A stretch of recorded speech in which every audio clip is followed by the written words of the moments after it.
Hey everybody, Patrick here from Purposeful Armament. Today we're going to be hitting another one of our newsletters. This newsletter came out a couple of weeks ago, but it's still very important. And we're going to be talking about rest and relaxation. So let's just go ahead and dive right into it. The claim is a good man should have an outlet or a hobby within moderation that can help keep his mind and body healthy.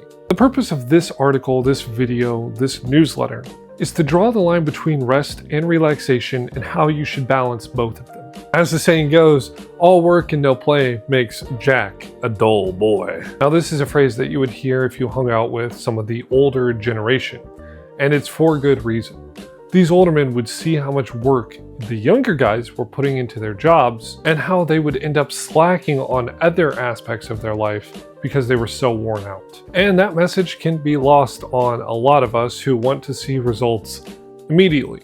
It's just human nature. You want to climb the corporate ladder and you really don't care about your physical or your mental health. This is all really to say that there is a healthy way to quote unquote recharge and a not so healthy way. And another which is often overused and not so healthy when overused. Now to clarify the terminology, when we say rest, we mean anything restorative, whereas relaxation is something kind of different, but still necessary. And of course, neither of these actually really include sleep. That's something completely different. Now, relaxation doesn't sound all too bad, and in moderation, it really isn't. Relaxation can often include tasks that are vegetative, non-stimulating, and are often paired with eating snacks in excess. And just to clarify, relaxation isn't the enemy, and over-dependence on it is. This isn't to say that watching TV is terrible and you're a bad person if you do watch TV. The real question is, how much do you relax in relation to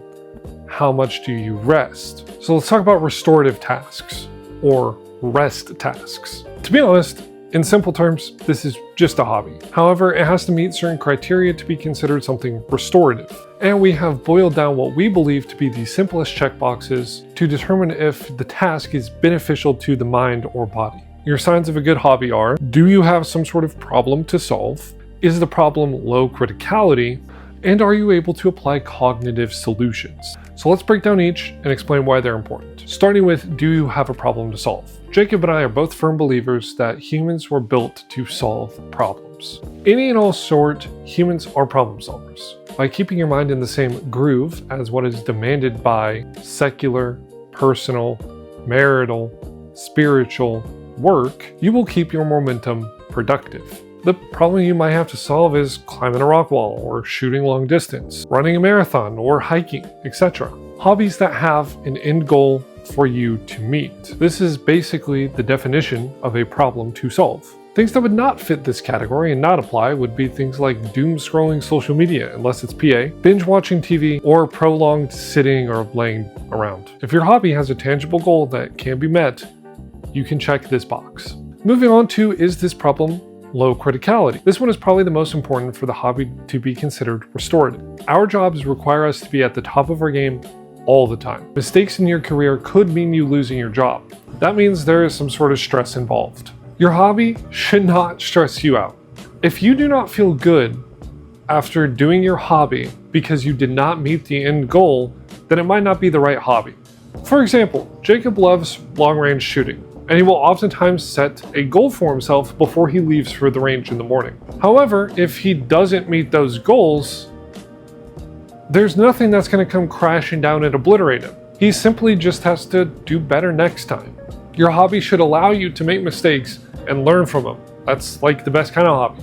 And the final checkbox, are you able to apply cognitive solutions? This is another incredibly important box to check. If your brain isn't stimulated, and you are not actively trying to figure out how to do something better, either you are genuinely a master at your craft, or you aren't measuring your progress well enough to know where you need to improve. The process of identifying what needs to be worked on and acting on it is the foundation of the process that humans use to make good decisions and grow. Your hobby should encourage planning, critical thinking, and decisiveness. The entirety of this discussion has been rooted in how to determine if a hobby is good, and now we'll briefly touch on why.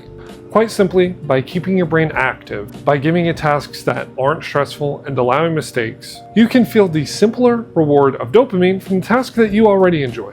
If you make this a habit, all other aspects of your life that require some problem solving will seem less daunting because, in a sense, you have already trained your brain to be confident in its own ability to make decisions. So I hope you guys enjoyed this newsletter. Again, if you're interested in actually reading these and getting these emailed to you every Monday afternoon, make sure to follow the link in the description below where you can sign up for our newsletters. You'll also get some exclusive discounts if you sign up for that, so keep an eye out for that. Let me know what you guys think in the comments down below, and I will see you in the next video. Remember, stay armed.